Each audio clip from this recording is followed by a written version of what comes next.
Israeli Prime Minister Benjamin Netanyahu has vowed to revenge the deadly Jerusalem attack. At least 6 people were killed and 15 others were injured when a gunfire erupted at one of Jerusalem's busiest intersections during the height of the morning rush hour.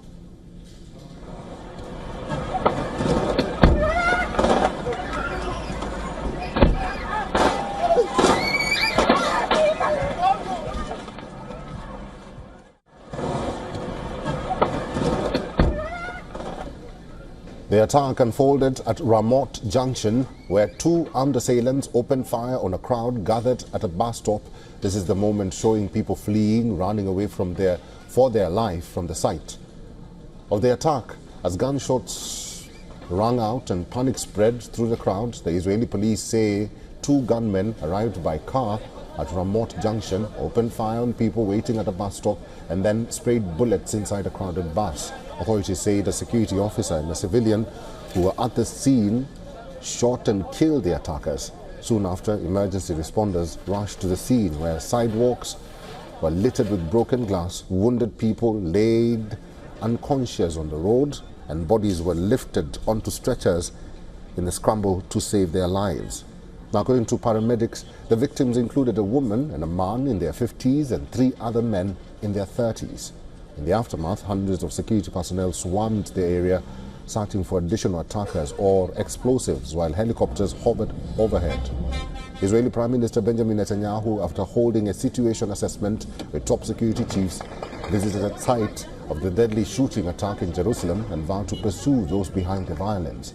Netanyahu declared that Israel would intensify its military actions, saying the response to such assaults will be firm and uncompromising.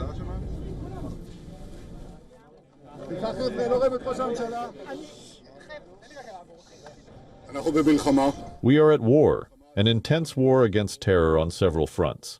At first, I want to send my condolences to the families of the murdered, and of course wish a full recovery to the wounded. When I say we are at an intense war on several fronts, we have tremendous successes against terrorist regimes, against terrorist organizations, but the war continues, also in the Gaza Strip, where we will destroy Hamas as we promised, and we will release our hostages, all hostages.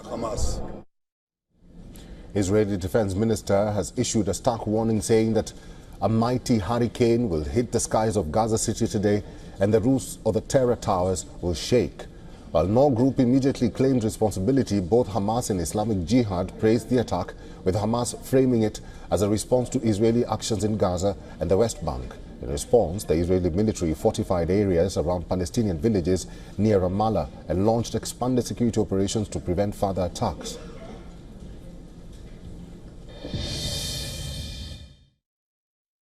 Paramedics say that several people have been killed and at least 15 others injured after a shooting attack in North Jerusalem.